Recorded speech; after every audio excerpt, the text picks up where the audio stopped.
자, 오늘은 시편 말씀입니다. 시편 95편 전편을 제가 다 봉독하겠습니다. 시편 95편입니다. 제가 갖고 있는 성경 873쪽 부분에 있습니다. 시편 95편 제가 봉독하겠습니다. 하나님 말씀 들으십시오. 오라 우리가 여호와께 노래하며 우리 구원의 반석을 향하여 즐거이 외치자. 우리가 감사함으로 그 앞에 나아가며 시를 지어 즐거이 그를 노래하자. 여호와는 크신 하나님이시요 모든 신들보다 크신 왕이시기 때문이로다. 땅의 깊은 곳이 그의 손 안에 있으며 산들의 높은 곳도 그의 것이로다. 바다도 그의 것이라 그가 만드셨고 육지도 그의 손이 지으셨도다. 오라 우리가 굽혀 경배하며 우리를 지으신 여호와 앞에 무릎을 꿇자. 그는 우리의 하나님이시요 우리는 그가 기르시는 백성이며 그의 손이 돌보시는 양이기 때문이라. 너희가 오늘 그의 음성을 듣거든 너희는 머리바에서와 같이 또 광야의 마사에서 지냈던 날과 같이 너희 마음을 완악하게 하지 말지어다. 그때의 너희 조상들이 내가 행한 일을 보고서도 나를 시험하고 조사하였도다. 내가 40년 동안 그 세대로 말미암아 근심하여 이르기를 그들은 마음이 미혹된 백성이라 내 길을 알지 못한다 하였도다. 그러므로 내가 노하여 맹세하기를 그들은 내 안식에 들어오지 못하리라 하였도다. 아멘. 자, 오늘은 순종의 예배라는 제목입니다. 본문 주제 잠깐 보실까요? 성전에서 레위인이나 제사장이 이스라엘 백성들을 찬송과 경배로 초청한다입니다. 성전에서 레위인이나 혹은 제사장이 이스라엘 백성들을 찬송과 경배로 초청한다, 부른다, 초청한다입니다. 설교 주제는 이것입니다. 성도는 그리스도가 우리의 목자요 왕임을 고백하는 자로서 항상 하나님을 찬양하며 경배한다. 예배의 중심에는 순종이 있다. 성도는 그리스도가 우리의 목자요 왕임을 고백하는 자로서 항상 하나님을 찬양하며 경배한다. 예배의 중심에는 순종이 있다라는 주제로 설교하려고 합니다. 여러분, 오늘 읽었던 6절 말씀, 오라 우리가 굽혀 경배하며 우리를 지으신 여호와 앞에 무릎을 꿇자. 여러분, 이 말은 우리가 예배할 때 예배 순서 가운데 예배의 부름이라는 게 있어요. 예배의 부름. 기억나실지 모르지만 예배의 부름에 제가 오라 우리가 굽혀 경배하며 우리를 지으신 여호와 앞에 무릎을 꿇읍시다라는 그 예배의 초청을 제가 여러분들에게 대신하고 있습니다. 예배의 부름은 성도들이 삼위일체 하나님을 바르게 예배할 수 있도록 하나님이 우리를 이렇게 불러주시는 것, 이게 예배의 부름이에요. 하나님이 우리를 초청하신다. 저와 여러분은 오늘 삼위일체 하나님을 예배하기 위하여 이 자리에 초청받은 하나님의 귀한 백성들입니다. 예배의 부름에 시편 95편을 인용하고 있다는 것, 그 시편 95편은 찬송과 예배로 초청하는 시다는 것을 우리는 알 수가 있습니다. 그래서 시편 95편은 예배의 초청장이다. 오늘 우리가 읽었던 시편 95편은 예배의 초청장이다. 꼭 그렇게 생각하면 됩니다. 오늘 우리가 드리는 이 예배는 과연 어떤 예배인가? 이거 오늘 좀 살펴보려고 하는데요. 이 시편 95편은 표제가 없습니다. 보통 다른 시편에는 표제가 있죠. 그렇지만 95편은 표제가 없습니다. 표제가 없다라는 것은 이 시의 배경이 어떤가를 정확하게 알지 못한다라는 겁니다. 그래서 어차피 이 시를 보면서 그 시편의 맥락을 보면서 이게 이런 주제일 거다라고만 추정할 수밖에 없습니다.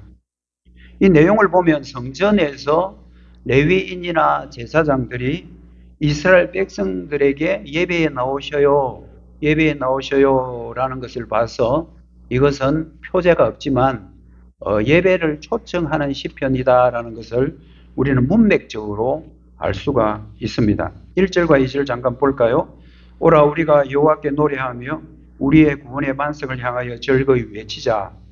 우리가 감사함으로 그 앞에 나아가며 시를 지어 즐거이 그를 노래하자. 즐거이 외치자. 즐거이 노래하자. 우리가 즐거이 외치고 즐거이 노래하기 위해서 오라라는 겁니다. Come on입니다. Come on. 제일 앞에 오라라는 말 있죠. 이 초청장입니다. 오라, 나오세요, 오세요라는 말이죠. 초청한 자와 초청받은 자가 함께 즐거이 외치고 함께 즐거이 노래하는 그 예배의 현장에 초청하는 그런 시편임을 알 수가 있습니다. 예배는 신앙 공동체 구성원들이 함께 모여 즐거이 외치고 즐거이 노래하는 게 예배입니다. 신앙 공동체입니다. 그 신앙 공동체가 한 시간에 한 자리에 함께 모이는 겁니다. 함께입니다. 함께 모여서 즐거이 외치고 즐거이 노래하는 것. 누구를? 삼위일체 하나님을 즐거이 외치며 즐거이 노래하는 것이 예배다. 그래서 예배는 즐거움이 있고 예배에는 기쁨이 있어야 됩니다. 여러분이 어떤 마음으로 오늘 이 예배당에 오셨는지 모르지만 꿀꿀한 마음도 있고 우울한 마음도 있고 근심 걱정도 있지만 오늘 이 예배를 통해서 여러분 안에 내면에 있는 기쁨과 즐거움이 회복되어야 하고 그렇게 해야 새로워질 수 있다. 이게 예배의 힘이고 예배의 능력입니다.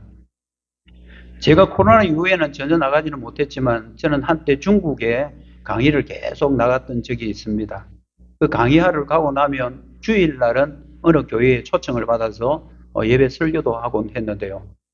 그 중국 사람들의 예배는 뭐 다는 아니겠지만 제가 본 것만 말씀드리면 그 중국 사람들 한족들입니다. 조선족 아닙니다. 한족들.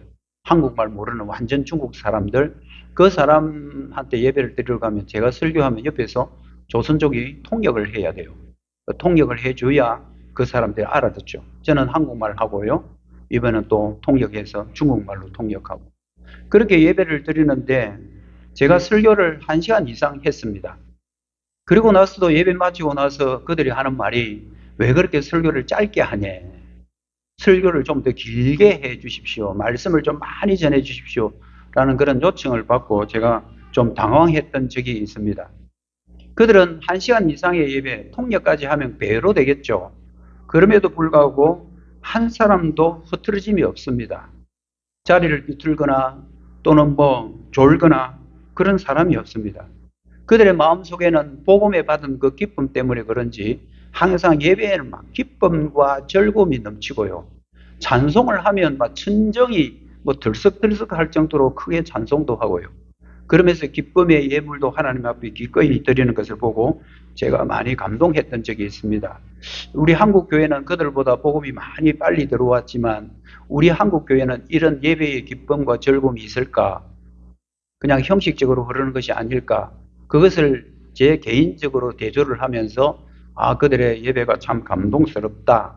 그들의 찬송에는 열정이 있고 그들의 예배는 기쁨과 즐거움이 넘치구나라는 것을 제가 느꼈습니다. 예배에는 즐거움이 있고 기쁨이 있어야 하고요. 그 가운데 찬양이 터져 나오고요. 그 가운데 구원에 대한 감사가 물질로 헌금으로 하나님 앞에 드려지는 그 예배의 현장은 하나님이 우리를 초청해서 만들어 온 축제임을 우리는 아셔야 됩니다. 예배를 드리는 태도에 대해서 6절과 7절에 나와 있습니다. 오라 우리가 굽혀 경배하며 우리를 지으신 여호와 앞에 무릎을 꿇자. 이 문구는 우리가 예배 시간에 예배의 부름 그냥 나와서 감사합니다 이 말 아니에요. 예배의 부름도 예배의 순서 속에 들어 있습니다. 우리 교회 주보에 보면 예배의 부름이라고 있는데 그 예배의 부름 때 제가 10편 95편 6절을 여러분들에게 낭독을 하죠. 오라 우리가 굽혀 경배하며 우리를 지으신 여호와 앞에 무릎을 꿇읍시다. 여기 보면 굽혀 무릎을 꿇자. 여러분 이런 것은 어떤 자세입니까? 이 허리를 굽힌다 또는 무릎을 꿇고 앉는다. 이것은 상대방에 대한 굉장한 존경과 경외를 표현할 때 그런 행동을 하죠. 우리가 스승님들 앞에 무릎을 꿇고 우리가 어른들 앞에서도 항상 앉을 때는 무릎을 먼저 꿇죠. 그러면 어른들이 그냥 편하게 앉으세요.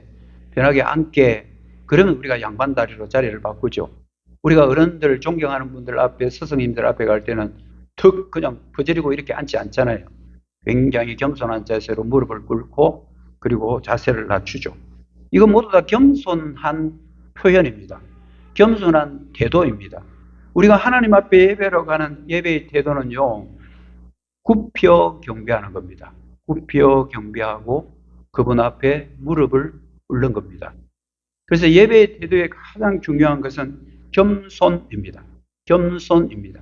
우리가 하나님 앞에 예배하려고 할 때는 우리가 삼위일체 하나님 앞에 예배하러 온 하나님의 백성들이기 때문에 들어와서 앉아서부터 예배가 끝날 때까지 우리의 마음은 우리의 참 구주 되시는 삼위일체 하나님에 대한 경외, 그리고 그분 앞에 예배드리는 겸손한 태도가 하나님 앞에 드려지는 참 예배입니다. 신약 성경에 보면 누가복음 18장에 두 사람이 나오는데요. 한 사람은 바리새인이고요. 한 사람은 세리입니다. 이 두 사람이 각각 성전에 예배하러 들어갔죠. 그래서 바리새인은 바리새인대로 예배하고 세리는 세리대로 예배합니다.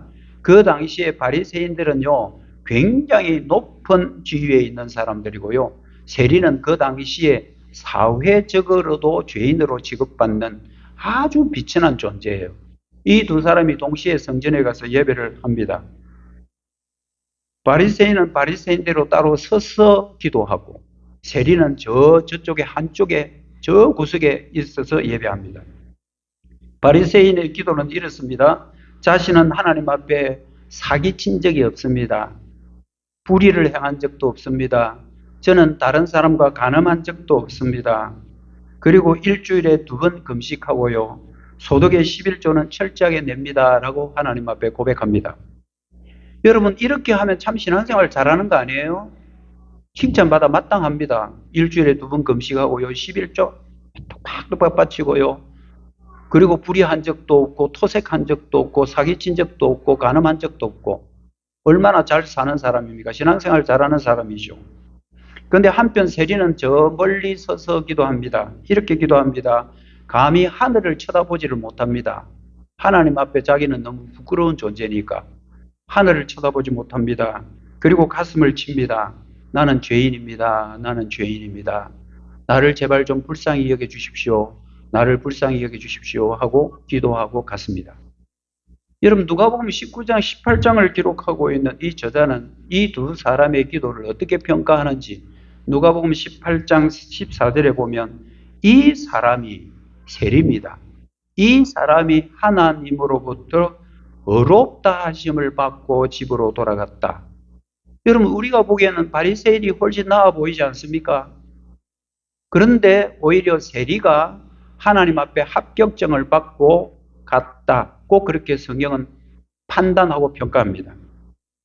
여러분, 왜 그러면 바리새인이 우리가 보기에는 더 나아 보이는데 이 사람은 왜 하나님 앞에 합당치 않은 예배자였을까요? 그 답은 어디에 나오느냐 하면 18장 11절 하반절에 나옵니다. 이렇게 성경은 기록합니다. 이 세리와도 같지 아니함을 감사합니다. 이 세리와 나하고 비교해보면 나는 저 세리처럼 살지 않는 게 나는 감사합니다. 왜 세리와 비교해요? 왜 여러분이 신앙생활을 옆에 사람들과 비교하려고 해요? 자기가 하나님 앞에서 자기가 판단을 받는 게 옳지 않겠습니까? 그런데 바리새인은 저 세리와 같지 않은 것에 대해서 나는 감사합니다. 이게 뭐라 그래요? 이것을 우리는 교만이다, 그렇게 말을 합니다. 내가 남들보다 조금 낫다고 해서 자기가 그 사람보다 더 우월하다고 생각하는 것은 다 교만입니다. 그래서 하나님께서 판단하기에는 교만한 너보다 정말 나는 죄인입니다 하고 가슴을 치는 세리가 오히려 더 합당한 예배자라고 인정해 주신 것입니다. 여러분, 하나님은 겸손한 자의 예배를 받으십니다. 하늘에 눈을 들어 하늘을 쳐다보지도 못하고 가슴을 치면서 내가 일주일 동안 참 죄인으로 살았습니다. 불쌍히 여겨주십시오. 그럼에도 불구하고 저를 이곳으로 인도하셨습니다. 하나님 감사합니다.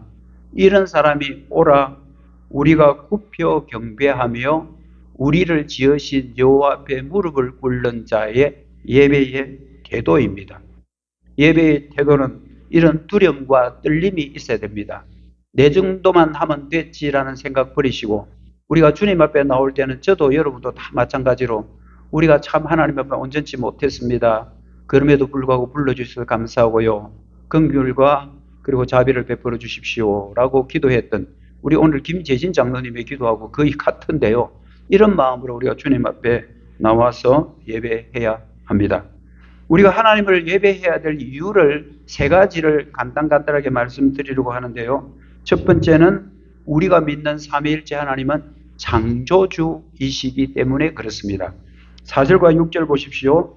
땅의 깊은 곳이 그의 손 안에 있으며 산들의 높은 곳도 그의 것이로다. 바다도 그의 것이라 그가 만드시고 육지도 그의 손이 지으셨다. 이건 뭡니까? 하나님이 창조주라는 거죠. 여러분, 창조주라는 것은 우리가 단순하게 하나님이 이 아름다운 자연을 만들었대. 산도 만들고 바다도 만들고 우리가 보이지 않는 바다의 깊은 곳까지 하나님이 다 만들었대. 하나님은 이 세상을 만들었대 정도로만 생각하면 안 됩니다. 우리가 하나님을 창조주로 고백하는 것은 무슨 의미가 있느냐면요. 하나님이 우리를 만드셨기 때문에 우리를 잘 아신다 뜻입니다. 여러분이 하나님이 창조주입니다라고 고백하는 건 하나님이 저를 잘 알잖아요. 내 남편보다 내를 더 잘 알잖아요. 저 아내보다 저를 잘 알잖아요. 하나님은 창조주기 때문에 우리 오장육부 어디가 고장났는지 어디가 연약한지 어디에 지금 치료를 받고 어떻게 회복되어야 되는지 하나님은 창조주기 때문에 모든 것을 다 아신다는 거죠. 우리가 하나님은 우리의 형편을 다 알기 때문에 우리는 삼위일체 하나님을 예배해야 되고요. 두 번째 이유는요. 삼위일체 하나님은 우리의 왕이기 때문에 그렇습니다. 3절 보십시오. 여호와는 크신 하나님이시요 모든 신들보다 크신 왕이다. 세상에 많은 잡다한 신들이 많이 있습니다. 그럼에도 불구하고 유일하신 참 하나님은 우리가 믿는 삼위일체 하나님이시죠. 그럼 삼위일체 하나님이 왕이라는 것은요, 우리를 통치한다는 뜻입니다. 그럼 통치한다는 게 뭡니까? 통치는요, 보호하는 측면보다 오히려 감찰에 더 가깝습니다. 여러분, 왕, 대통령이라는 왕이라는 것은 그 나라의 국민들을 지키고 보호하고 안전하게 하는, 위험에 빠지지 못하도록 테두리가 되어주는 것이 정부고 대통령이고 그리고 왕 아닙니까? 왕은 통치의 개념이 가깝습니다. 그래서 왕은 항상 그 백성들이 혹시 나쁜 길로 빠지지 않을까 감찰 기능입니다. 감찰합니다. 나라는 우리의 생명을 지키고 우리를 안전을 지키기 위해서 나라는 감찰하는, 통치하는 기능이 왕에게 있고요. 오늘날 민주주의 사회에서는 대통령, 바로 정부에게 있는 거죠. 이렇게 삼위일체 하나님은 왕이시기 때문에 우리를 감찰하시는 분이기 때문에 우리는 그분을 예배해야 되고요. 세 번째는 삼위일체 하나님은 목자입니다. 7절 보십시오. 그는 우리의 하나님이시요 우리는 그가 기르시는 백성이며 그의 손이 돌보시는 양이다. 여러분, 양은 참 순하기는 하지만요. 양은 앞에서 인도 안 하면 자기 마음대로 가는 아주 특별한 특성이 여러분 양입니다. 양 참 순해요. 그렇지만 양이 참 우둔해요. 그래서 앞에서 누가 리드가 앞에서 목자가 끌어주지 않으면 어디로 가야 될지 몰라고 갈 바를 잃는 게 양이에요. 그런데 삼위일체 하나님이 우리의 양이다 하는 것은, 우리의 목자라고 하는 것은 양 같은 우리들, 참 우둔하여 어디로 가야 될지 몰라 방황하는 우리 인생들, 그 인생들을 그래도 지키시고 보호하시고 인도하시는 기능이 목자의 기능이죠. 우리는 왕은 감찰의 기능일 것 같으면 목자는 우리를 진짜 지키시고 보호하시고 인도하시는 분이십니다. 바로 삼위일체 하나님이 우리의 목자 되십니다. 그 목자 되시는 그 삼위일체 하나님은 하나님의 그 언약의 백성들을 항상 좋은 것으로 인도하시는 분이십니다. 그래서 시편 23편 1절 우리가 좋아하는 말씀 있죠. 여호와가 나의 목자시다. 내게는 그분이 있기 때문에 부족함이 없다.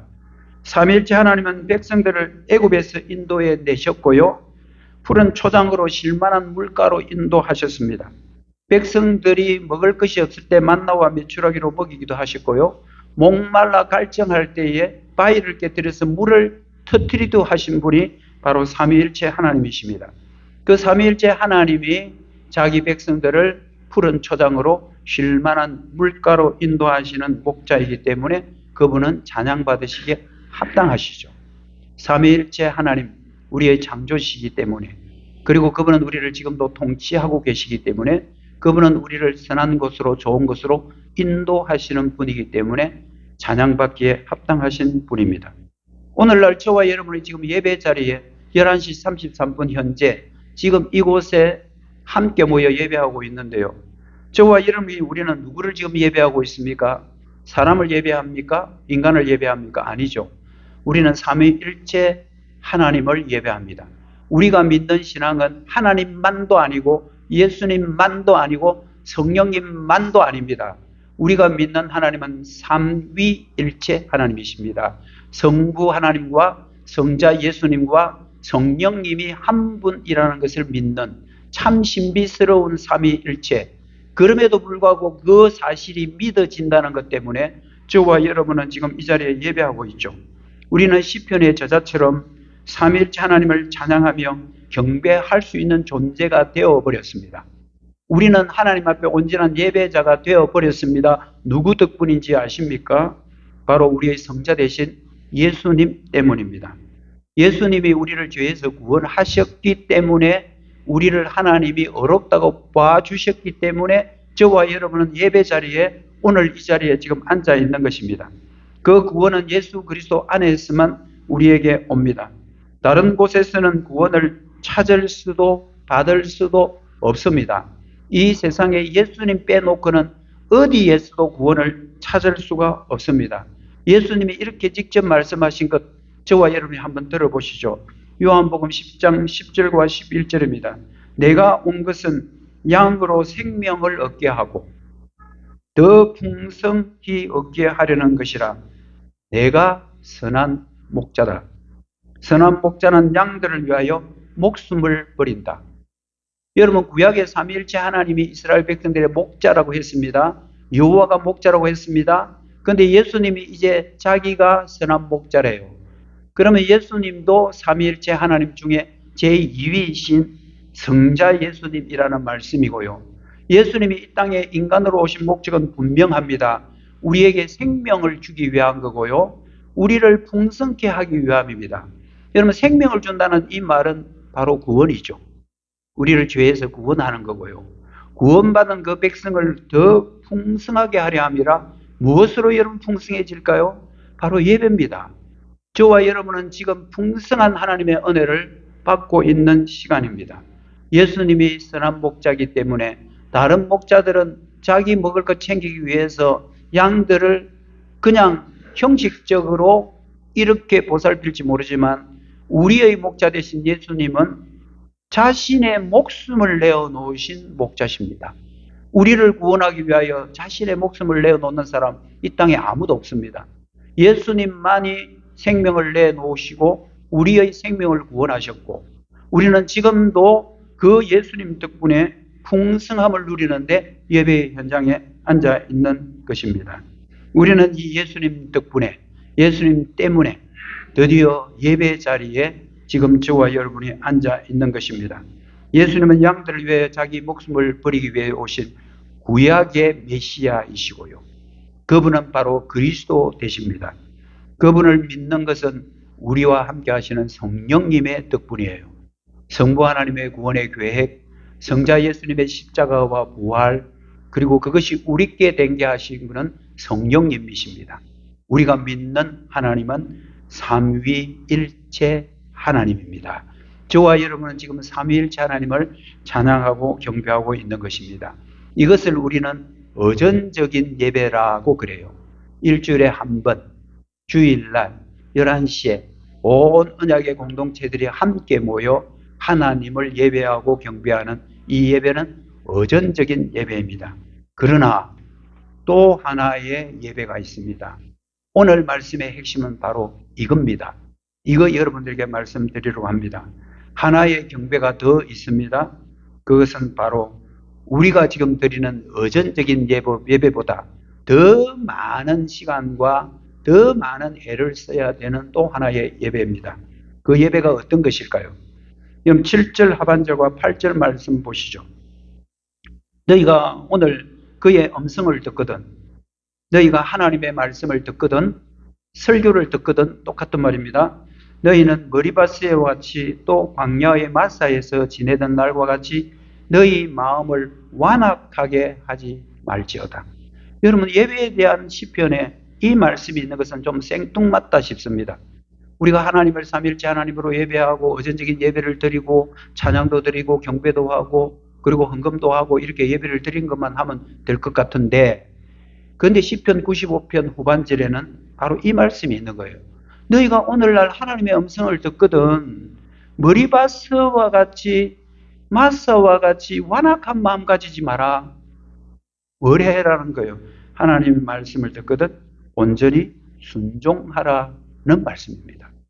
너희들이 하나님의 말씀을 듣거든 너희가 그의 음성을 듣거든 완악한 마음 버리고 순종하라고 하면서 구약의 한 사건을 예를 드는데 그게 머리바와 바로 마사 두 단어입니다. 여러분, 두 단어를 잘 기억해 두십시오. 머리바는 다투다, 싸우다라는 뜻이고요. 마사는 시험하다라는 뜻입니다. 배경은 이렇습니다. 이스라엘 백성들이 애국에서 나왔습니다. 하나님이 구원해 주셨죠. 이제 구원한 이스라엘의 언약의 백성 공동체가 약속한 젖과 꿀이 흐르는 가나안 땅으로 향하고 있는데 그 길목에 르비딤이라는 곳에 갑니다. 르비딤은 여러분 오아시스예요. 물 찾으러 간 건데 물이 한 방울도 없습니다. 얼마나 목이 말랐으면 흑흑거리고 막 지금 오아시스를 찾아왔는데 물이 한 방울도 없습니다. 왜? 물이 다 말랐습니다. 그때 어떻게 했을까요? 이스라엘 백성들은 지도자인 모세와 막 떼들기 시작합니다. 모세에게 떼들고 왜 우리를 이곳으로 인도했냐? 그냥 우리를 애굽에 내버려 두지. 애굽으로 종이 있을 때는 물은 마음껏 먹었는데 우리를 왜 괜히 끌고 나와서 이 광야에서 목이 말라 죽게 만드냐? 당신 뭐야? 하면서 지도자를 원망하고 지도자와 싸웁니다. 다툽니다. 그렇게 해서 생긴 이름이 머리바예요. 머리바는 다투다 이런 뜻이에요. 그 머리바처럼 완악하지 말라고 지금 시편 저자는 경고하고 있습니다. 모세는 자기와 다투려 가는 그 백성들 그 문제를 그대로 고스란히 하나님께 가져갑니다. 하나님 앞에 기도하죠. 하나님, 저 백성들이 나한테 왜 그럽니까? 저 백성들이 왜 그럽니까? 내가 저 사람한테 뭐 때문에 원망을 듣고 저 사람들과 싸워야 할까요? 하나님이 하십니다. 그거는 너한테 도전하는 게 아니고 나를 시험하는 거다. 시험한다. 그 말이 뭐라고요? 마사입니다. 그래서 머리바는 다투다. 그리고 마사는 시험하다입니다. 여러분, 왜 하나님께서 이스라엘 백성들을 보고 저 사람들이 너와 다투는 게 아니고 나를 시험하는 거야 라고 말씀하신 이유가 있습니다. 하나님께서는 이스라엘 백성들을 애굽에서 인도해 내셨습니다. 애굽에 10가지 재앙이나 보여주셨습니다. 10가지 기적을 보여주셨습니다. 마지막 장자들을 전부 다 죽이는 기적 가운데 하나님의 자기 백성들은 어린 양의 피에 의해서 모두 다 구원을 받는 기적을 경험했습니다. 나왔는데 앞에 홍해 바다가 가르고 있습니다. 큰일 났습니다. 뒤에는 애국 군대가 추적해 옵니다. 그런데 하나님께서 홍해 바다도 갈라버렸습니다. 오면서 배고플 때 만나 주셨고 메추라기 주시고요. 물도 주시고 이런 많은 경험을 했음에도 불구하고 그 백성들은 자기가 조금만 어려우면 불평하고 다투고 하나님을 계속 시험합니다. 시편의 저자는 왜 이 머리와 마사 사건을 끌고 왔을까요? 시편의 저자는 예배를 노래하는 그 찬양시에 왜 이렇게 좀 암울한 사건, 기분 별로 안 좋은 사건들을 끄집어낼까요? 그러면서 이렇게 말합니다. 그들처럼 완악하게 하지 마라. 너희들은 제발 예배자로서 그들처럼 완악한 자가 되지 말고 하나님의 음성을 듣거든 그 말씀에 순종하라고 그렇게 말합니다. 여러분, 이것만 봐도는 뭔가 좀 부족한 부분이 들지 않을까요? 그래서 우리는 신약 성경을 다시 한번 뒤져보니까 히브리서를 기록한 히브리서 저자는 이 사건을 다시 한번 호출하고 다시 한번 불러내서 그 말씀을 재해석하는 것을 우리는 발견할 수 있습니다. 히브리서 3장 7절에서 11절 말씀입니다. 좀 말씀이 긴데요. 여러분 천천히 한번 들어보십시오. 그러므로 성령이 이르신 바와 같이 오늘 너희가 그의 음성을 듣거든 광야에서 시험하던 날에 거역하던 것 같이 너희 마음을 완고하게 하지 말라. 거기서 너희 열조가 나를 시험하여 정험하고 같은 뜻이에요. 정험도 시험이라는 뜻과 같은 뜻인데 반복해서 강조합니다. 시험하여 정험하고 40년 동안 나의 행사를 보았음에도 불구하고, 그러므로 내가 이 세대에게 노하여 이르기를 그들이 항상 마음이 미혹되어 내 길을 알지 못하는도다 하였고, 내가 노하여 맹세한 바와 같이 그들은 내 안식에 들어오지 못하리라 하였느니라. 히브리서 저자는 구약 성경에 아주 능수능란한 사람입니다. 구약 율법에 능통한 사람입니다. 구약의 사건들을 꿰고 있는 저자입니다. 이 저자는 구약의 그 머리바 사건, 마사 사건을 다시 한번 이렇게 불러내 가지고 그 사건을 이야기하면서 무슨 이야기를 하고 싶어 합니까? 너희들 구약의 이스라엘 백성들처럼 하나님을 시험하지 마라. 하나님을 정험하지 마라. 그러면 하나님이 화내신다. 하나님이 그렇게 백성들에게 많은 은혜를 보여주심에도 불구하고 기분 나쁘면 머리바하고, 기분 나쁘면 마사하고, 기분 나쁘면 다투고, 기분 나쁘면 무조건 시험하는 그 백성들처럼 되지 않기를 바란다. 그러면서 히브리서 저자는 히브리서를 읽는 오늘 신약시대의 저와 여러분에게 무엇을 경고하고 있냐 하면 불순종에 대한 경고를 하고 있습니다. 그러면서 이 사건을 인용한 이유를 히브리서 3장 12절 바로 그 뒷줄에서 이렇게 설명합니다. 형제들아, 너희는 삼가 혹은 너희 중에 누가 믿지 아니하는 악한 마음을 품고 살아계신 하나님께서 떨어질까 조심해라. 너희들은 하나님의 언약 백성들 아니냐? 그리스도인들이다. 그런데 너희 중에 혹시나, 다는 아니겠지만 교회를 다니고 교회에 몸담고 있는 그리스도인임에도 불구하고 혹시나 그 가운데 몇 명이라도 누가 믿지 않은 악한 마음을 품게 되면 하나님께서부터 떨어질까 걱정된다. 히브리서 저자는 그 사람들을 막 욕하기 위해서, 그 사람 비난하기 위해서 이 말씀을 기록한 게 아닙니다. 경고입니다. 혹시나 너희들 중에 그 구약의 백성들처럼 마음 완악하게 먹고 다투고 그리고 하나님을 시험하는 사람이 있을까 걱정된다. 그 사람들이 하나님께로부터 떨어지면 어떻게 되겠니? 그러니까 여러분들은 완악한 마음 버리고 순종하는 마음으로 돌아서기를 간절히 바란다라는 뜻에서 히브리서 저자는 불순종에 대한 경고를 히브리서에서 다시 한번 하고 있는 것입니다.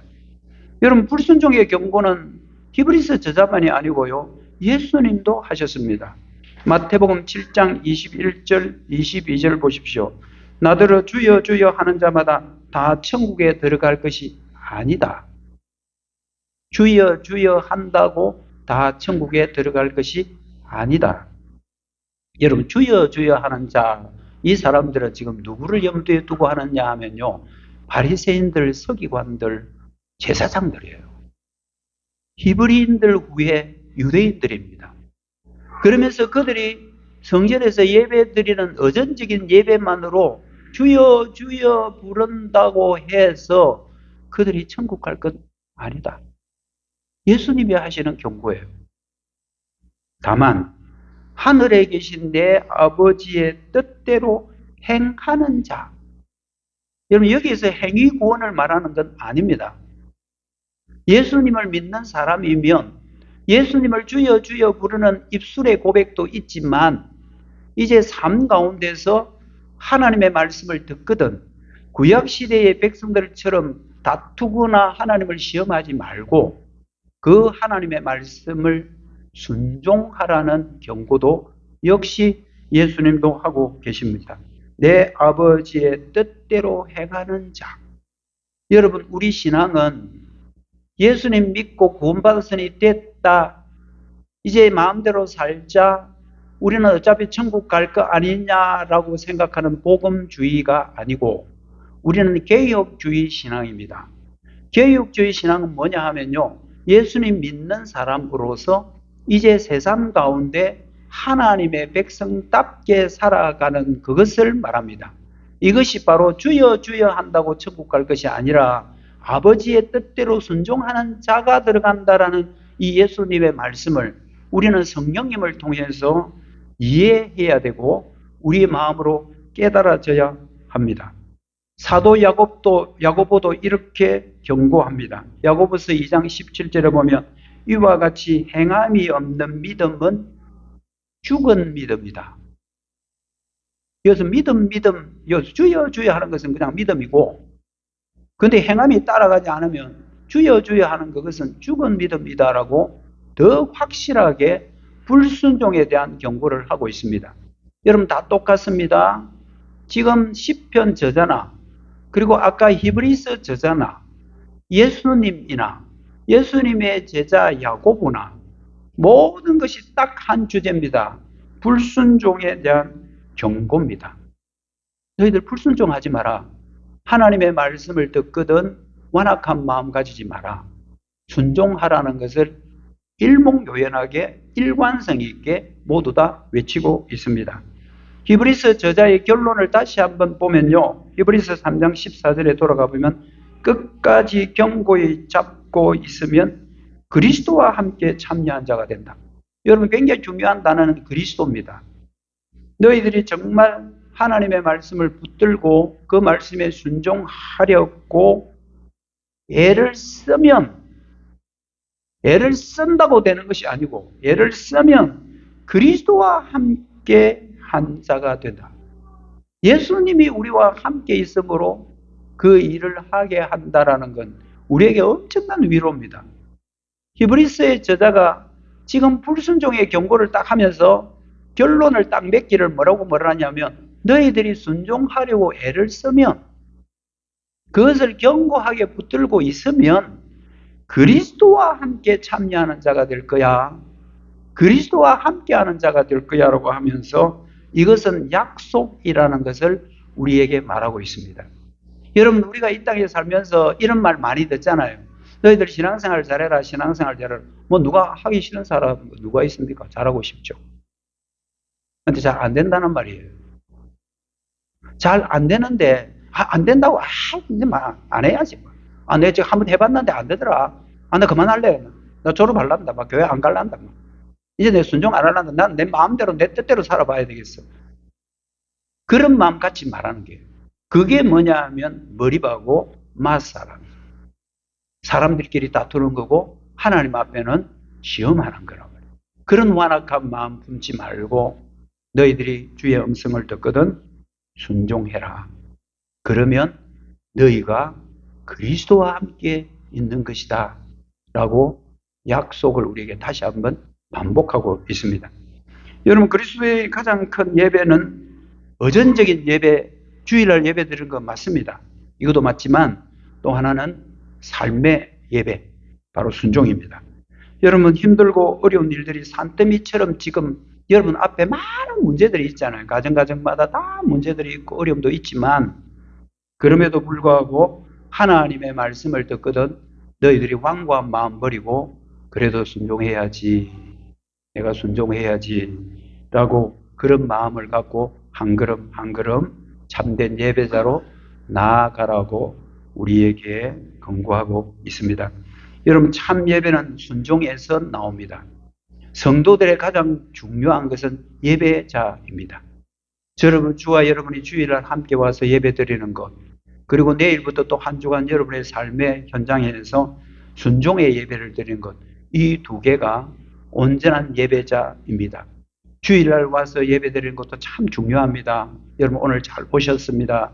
그러나 또 우리의 삶 가운데 하나님의 말씀을 듣거든 완악한 마음 버리고 순종하는 그 순종의 예배도 우리에게는 너무나 중요합니다. 너희가 오늘 그의 음성을 듣거든 너희 마음을 완악하게 하지 말지어다. 너희가 오늘 그의 음성을 듣거든 순종하면서 살아라. 힘들고 어려운 것 내가 창조주 때문에 잘 안다. 너희들이 혹시 딴 길로 가게 되면 내가 왕이기 때문에 내가 너희들을 통치할 거야.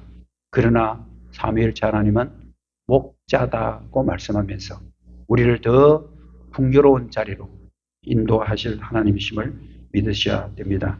여러분 주일을 안식일이라고 하는데요. 왜 안식일이라고 하냐 하면 주의를 잘 지키면 참된 안식이 있기 때문에 나온 말이잖아요. 여러분, 주의를 잘 지키면 우리에게 안식이 오는 것 사실입니다. 주일에 우리의 모든 예배, 의존적인 예배가 중심에 있지만 여러분들이 살면서 아이고 어려워, 나 순종하기 힘든데 그래도 자꾸 하나님이 하라고 하시어 하면 해버릴 때 오는 안식은 훨씬 더 큽니다. 불순종하는 것이 아니라 순종의 길을 들어갈 때 안식은 더 큽니다. 참 예배는 예배당에서 하는 것만이 아니고 우리의 삶 전체에서 하나님께 순종함으로써 참된 예배자가 되고요. 참된 안식을 누립니다. 이 땅에서 누리는 안식의 최종적인 안식은 우리가 천국 가서 주님이 땅에 다시 오실 때 아니면 우리가 먼저 우리 영혼이 안식에 들어갈 때 그때 진정하게 누리게 되겠지만 이 땅에서도 예배를 통한 안식이 있다는 거 하나님 주신 은혜임을 알고 참된 예배자고 저도 여러분도 살아가기를 주님의 이름으로 축복합니다. 기도하겠습니다.